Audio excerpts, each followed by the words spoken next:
좋으신 아버지 하나님, 오늘도 은혜 중에 우리를 부르시고 새벽을 깨울 수 있도록 인도하시니 감사합니다. 그렇게 매섭게 추웠던 겨울이 이제는 지나간 듯 우리에게 따뜻한 그런 바람이 우리의 마음을 포근하게 합니다. 오늘 또 말씀으로 찾아오셔서 우리를 평안케 하시는 그 하나님의 그 사랑, 그 은혜가 우리의 삶 가운데 풍성하게 결실낼 수 있도록 도우시고, 어떤 환경 가운데 있을지라도 믿음으로 잘 이겨내는 복된 삶으로 우리를 인도하여 주옵소서. 감사드리며 예수 그리스도의 이름으로 기도하옵나이다. 아멘.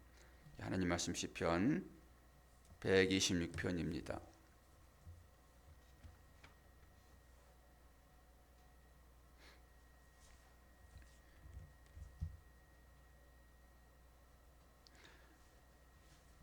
성전에 올라가는 노래. 여호와께서 시온의 포로를 돌려보내실 때에 우리는 꿈꾸는 것 같았도다. 그때에 우리 입에는 웃음이 가득하고 우리 혀에는 찬양이 찼었도다. 그때에 문 나라 가운데서 말하기를 여호와께서 그들을 위하여 큰 일을 행하셨다 하였도다. 여호와께서 우리를 위하여 큰 일을 행하셨으니 우리는 기쁘도다. 여호와여, 우리의 포로를 남방 시내들같이 돌려보내소서. 눈물을 흘리며 씨를 뿌린 자는 기쁨으로 거두리로다. 울며 씨를 뿌리러 나가는 자는 반드시 기쁨으로 그 곡식단을 가지고 돌아오리로다. 아멘. 짧은 말씀인데 두 연으로 나눌 수 있습니다. 1절에서 3절까지를 회복의 기쁨이라는 주제도 할 수 있고, 4절에서 5절까지를 우리를 회복하여 주소서라고 하는 기도로 나눌 수가 있습니다. 1절을 살펴보게 되면은 여호와께서 시온의 포로를 돌려보내실 때에는 우리가 꿈꾸는 것 같았도다. 얼마나 좋은 표현입니까? 야, 꿈꾸는 것 같아. 그러면서 그 꿈은 어떤 꿈일까요? 우리들에게 희망과 소망을 주는, 아주 기쁨을 주는 그런 꿈이겠지요. 뭐 악몽이겠어요? 꿈도 꿈 나름이지. 꿈꾸는 것 같았다라고 하는 표현은 엄청난 기쁨이다라고 하는 거죠. 그러면서 시온의 포로를 돌려보내실 때에, 돌아올 때에, 돌아갈 때에 이런 의미가 있죠. 이제 회개하다라고 하는 것이 슈브냐, 슈브 같은 단어를 쓰고 있습니다. 돌아온다. 어디에서 돌아올까요? 이스라엘 백성들이 하나님을 우상으로 바꿔서 자기의 욕망을 채우는 것으로 믿어버렸잖아요. 그리고 땅을 경작할 때 쉬지 않고 땅을 계속 경작해서 하나님의 이스라엘 백성들을 바벨론에 팔아버렸잖아요. 그때 돌아온 사람들이 지금 회상을 하면서 이 글을 쓰고 있다라고 보시면 되겠습니다. 2절, 그때 우리 입에는 웃음이 가득하고 우리 혀에는 찬양이 찼었도다. 그때 나라 가운데서 말하기를 여호와께서 그들을 위하여 큰 일을 행하셨도다. 그래서 우리가 기쁘다. 그렇죠. 돌아올 때 얼마나 큰 소망이 있었겠습니까? 70년의 포로 생활 가운데서 때로는 거기에서 생을 마치는 사람도 있을 것이고 거기에서 태어난 사람도 있을 것이고, 그러나 한결같이 그들의 소망은 예루살렘으로 돌아가는 거겠지요. 그리고 그 예루살렘에서 뭐 하겠다라고 생각합니까? 하나님 앞에 예배 드린다라고 하는 그 소망이 그들에게 있었잖아요. 우리가 느헤미야서를 에스라서를 보면서도 다 배웠지만은 그들이 돌아와가지고 뭘 했습니까? 먼저 성벽, 허물어진 성벽을 재건하잖아요. 그때 얼마나 어려웠어요. 주위에 사람들이 방해하고, 그래서 성전이 잠깐 멈추기도 하고, 그런 가운데서 그들은 자기의 집을 먼저 짓기보다는 성을 먼저 짓고 성벽을 먼저 짓고 그런 삶을 살았습니다. 그런데 어때요? 얼마나 많은 사람이 들어왔습니까? 아주 소수만 들어왔어요. 아주 소수만. 뭐 돌아온 자들이 있어서 우리는 야, 그들이 진짜 큰 소망을 가지고 다 들어왔겠다 싶지만은 소수의 무리만 들어왔습니다. 이제 그들이 돌아와 가지고 그동안에 버렸던 그 땅들을 다시 회복시켜야 되는데 농사를 지어야 되잖아요. 그런데 얼마나 어렵겠습니까? 손이 부족한 상태. 그러면서 후반절에 보게 되면 이제 씨를 뿌린 농부의 심정을 가지고 다시 재건하겠다라고 하는 일념으로 이 일들을 하게 됐죠. 이제 그 어려움, 그 환경 가운데서 하나님을 향하여서 소망을 두는 것입니다. 사실 이 말씀이 이 마태복음 5장 4절에 나와 있는 대로 똑같은 얘기들이에요. 애통하는 자는 복이 있나니 그들이 위로를 받을 것이며, 삶 가운데 어려움이 있다라고 하는 거예요. 돌아온 기쁨이 크기는 하지만은 실제 돌아와 가지고 살아가는 과정 중에는 엄청난 힘듦이 있다라고 하는 것입니다. 그러니까 전제를 가지고 사는 것이 중요하죠. 그게 우리는 믿음이라고 얘기하기도 하고 소망이라고 하기도 하죠. 결국은 거기 갈 거잖아요. 그러니까 우리가 이 땅 가운데 신앙생활을 하면서 만만치 않는 삶이 연속되지요. 그래서 소망을 가지고 농부의 심정을 가지고 이스라엘을 회복시키고자 하는 그런 사람들의 심정. 그래서 우리는 이미와 아직이라는 개념을 가지고 신앙생활을 하는 것입니다. 이미는 소망이죠. 우리가 어떤 그곳으로 돌아간다라고 하는 이 소망. 그러나 아직 우리는 이 땅 가운데서는 순례자의 삶, 나그네의 삶을 살아가는 것이지요. 교회로 지어져 간다라고 사도 바울도 얘기하고, 우리도 그걸 우리의 신앙으로 받아들이고 이 땅 가운데서 살고 있는 것이죠. 그러면서 이 농부가 씨를 뿌리는 그 심정을 가지고 얘기를 하고 있는데, 이 고난이 깊어지게 되면은 어때요? 그 고난을 이겨내려고 하는 믿음도 인내도 생겨나는 것입니다. 그래서 작은 것으로 심으면은 큰 것으로 거둘 수 있다라고 하는 이 원리를 우리는 생각할 수밖에 없고, 이 어려움이 가중될수록 우리의 인내는 더 늘어나는 것입니다. 인내가 없이 어떻게 어려움을 이겨낼 수 있겠습니까?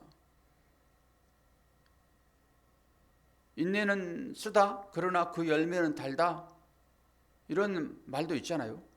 그런 것처럼 결국은 우리의 소망은 열매입니다. 그러니까 이 열매를 얻기 위해서 농부는 열심히 농사를 짓는 거죠.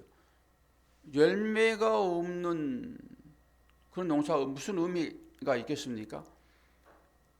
뭐 그냥 경치만 바라보는 걸로요? 아니죠.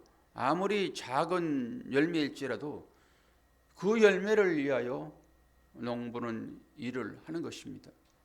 그래서 인내는 쓰다 그러나 그 열매는 달다라고 하는 얘기도 있는 것이죠. 우리의 삶이 그거잖아요. 결국 우리는 열매를 가지고 하나님 앞에 나갈 것인데 어떤 열매를 가지고 갈 것인가 정말로 중요하죠. 하나님은 성도들을 나무로 때로는 표현하기도 하는데 그 나무가 하나님께 원하는, 하나님께서 성전을 짓는 그런 나무로 되지 않겠습니까? 물론 우리 같은 사람은 가시나무잖아요. 가시나무. 가시나무를 하나님은 거기에 금을 입히고 해서 건축을 하는데 그게 성전 기둥이 되는 거고요. 하나님은 그렇게 쓰시는 것입니다. 결국 열매를 보실 텐데 그 열매로 뭘 평가하시겠다는 거예요? 나무를 평가하시겠다는 거예요. 나무. 뭐 아무 때나 그냥 됩니까? 하나님은 열매를 가지고 이 열매가 어디에서 맺혔지? 너희들이 목을 곧게 하는 그런 나무였어? 아니, 그 나무 내가 찍어버렸는데 어디에서 너 그럼 이 열매 맺었어? 그리고 열매를 통해서 하나님은 나무를 확인하실 것입니다. 저와 여러분이 어떤 열매를 가져갈 것인가 너무너무 중요하잖아요. 지금은 열매를 키워내는 그런 과정이 있죠. 그 과정 중에서 농부의 심정으로 씨를 뿌리는 것입니다. 어떻게 얘기를 하고 있습니까? 눈물을 흘리며 씨를 뿌리는 자는 기쁨으로 거두리로다. 농부가 씨를 뿌릴 때 이 씨가 잘 날 것을 생각하면서 땅에 씨를 뿌리지 뭐 대충 뿌려놓고 나든지 말든지 그런 농부가 어떻게 했습니까? 그래서 농부는 개간을 하고 이 씨가 잘 뿌리가 내리고 싹이 나고 열매를 맺을 것이다 라고 하는 그 환경을 잘 알기 때문에 울며 씨를 뿌리는 것입니다. 그리고 울며 씨를 뿌리는 나가는 자는 반드시 기쁨으로 그 곡식단을 가지고 돌아오리로다. 일어날 일들이에요. 씨를 뿌리게 되면은 그 씨에 의해서 열매가 맺힐 것이니까 그 열매를 가지고 돌아올 것이다 라고 하는 이 소망을 갖고 농부는 씨를 뿌리는 것이죠. 딱 우리가 그렇죠. 우리가 이렇게 신앙생활을 하다 보면은 우리는 이 신앙생활을 통해서 믿음이라고 하는 열매가 주어질 것인데 그 열매는 하늘 문을 여는 열쇠가 될 것입니다. 그 열쇠를 우리에게 주시는 거죠. 그런데 그냥 주어지는 것이 아니라 눈물을 흘리며 씨를 뿌리는 자는 울며 씨를 뿌리러 나가는 자는 반드시 곡식단을 가슴에 품고 돌아올 것이다 라고 하는 소망이 되는 이런 말씀이죠. 앞에 1절 3절이 꿈을 꾸는 것처럼 그렇다라고 하는 것은 하나님의 나라를 생각하면서 하나님께서 주시는 그 소망이 우리에게 얼마나 큰지를 얘기하는 것이고요. 뒷부분은 실제적으로 이스라엘 백성들이 돌아와가지고 삶으로 느껴지는 여러 가지 어려움들을 생각하면서 이 시를 쓰고 있는 것입니다. 그럼 오늘날 우리는 이 말씀을 우리에게 주시는 하나님 말씀으로 생각한다 하게 되면은 어떤 말씀으로 취하여 우리의 삶 가운데 녹여내겠습니까? 우리는 복음서를 통해 가지고 씨 뿌리는 비유에 대한 공부를 했습니다. 씨는 뭐죠? 씨는 말씀을 상징합니다. 말씀을 어디에 뿌리는 것입니까? 마음밭에 뿌리는 거잖아요. 그래서 이 말씀은 자생적으로 좋은 열매로 나타날 것인데, 그러면은 이 말씀을 가지고 나가는 거잖아요. 지금 어떻게 얘기를 하고 있어요? 울며 씨를 뿌리러 나가는 자는 반드시 기쁨으로 그 곡식단을 가지고 돌아올 것이다 라고 할 때 뭘 얘기하는 거예요? 복음을 전하는 전도자의 얘기죠. 이 얘기가 말씀을 가지고 뿌리러 나가는, 말씀을 가지고 그 마음밭에 이 씨를 뿌리러, 복음을 뿌리러 나가는 전도자의 얘기를 우리는 이 말씀을 영적으로 취해야 될 것입니다. 실제 여러분들의 삶 가운데서 그 말씀 외에 씨를 가지고 어디로 나갑니까? 지금 어느 밭에 이 말씀의 씨를 뿌려야 되겠습니까? 농부가 열매를 맺기까지 얼마나 많은 시간이 필요하고 얼마나 많은 열심이 필요할까요? 그냥 씨만 뿌리려면 그냥 나옵니까? 물론 우리가 복음서를 통해서 이 씨 뿌리는 비유에 대해서 씨에 대한 얘기이지 밭에 대한 얘기가 아니다라고 우리는 배웠습니다. 물론 씨가 역할을 해서 스스로 열매를 맺을 것이나 실제 씨는 누가 뿌립니까? 농부가 뿌리잖아요. 농부가. 저와 여러분이 이 복음의 씨를 가지고 마음밭을 찾아가야 될 것입니다. 요즘 밭들이 너무 딱딱하고 돌밭도 강팍해서 도대체 이 씨를 받아들이지 않아 라고 포기할 것이 아니라 우리 농부의 심정으로 그 밭을 기경을 해서라도 씨를 뿌려야 되겠죠. 어떻게 여러분 사람의 마음을 바꿀 것입니까? 사람의 마음을 얻는다라고 하는 것은 정말로 어려운 일입니다. 아무리 손을 내밀고 사과를 하고 한다 하더라도 그거 받아주는 사람이 받아주지 않으면은 그거 진짜 괴로운 거예요. 사과를 딱 하기까지도 되게 힘들잖아요. 자기를 포기해야 되니까. 물론 제가 잘못했으면은 그건 당연히 가서 싹싹 빌어서라도 용서를 봐야 될 것이지만은 그렇지 않는 가운데서 관계를 좋게 하기 위하여 손을 내미는 그 자체도 되게 어렵고 하지만은 또 그것까지도 받아주지 않았을 때 그것은 더 어려워요. 이제 해보시면 알아요. 그런 부분들은. 그래서 처음부터 그런 관계를 갖지 않아야 돼요. 처음부터. 그런 자들에게까지 우리는 이 복음의 씨를 가지고 농부의 심정으로 이제 뿌리러 나가야 되는데 그게 만만치 않는 일이다라고 하는 것입니다. 그래서 눈물로 씨를 뿌리는 자는 기쁨으로 거둔다라고 하는 얘기와 울며 씨를 뿌리러 나가는 자는 반드시 그 곡식단을 가지고 돌아오리라 라고 하는 이 두 번의 그 결론적인 그 말이 먼저 어떤 거예요? 눈물로 씨를 뿌려야 되고요.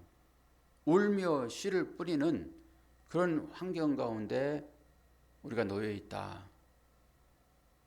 오늘 이 말씀이 주는 교훈이 어떤 것인지를 인식하시고 여러분 다시 한번 돌아보십시오. 이제 내 주위에 딱딱 해가 더 굳어져 있어서 맥히지 않는, 아무리 얘기를 해도 복음을 듣지 않는 나의 형제, 부모, 자녀, 친척 있는지 돌아보시고 복음의 씨를 가지고 이제 나가는 이 농사꾼의 심정을 가지고 오늘 이 말씀을 다시 한번 읽어보시기를 바랍니다. 눈물을 흘리며 씨를 뿌리는 자는 기쁨으로 거두리로다.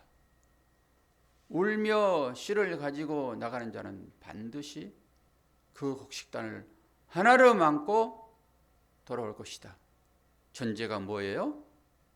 울며 눈물로, 눈물을 뿌리고 울며 씨를 가지고 나가는 자는 곡식단을 가지고 돌아올 것이다 라고 하는 이 말씀이 우리에게 소망으로 주어졌으니 기도하면서 농사꾼의 사명을 온전히 감당하시는 저와 여러분 되기를 축원합니다.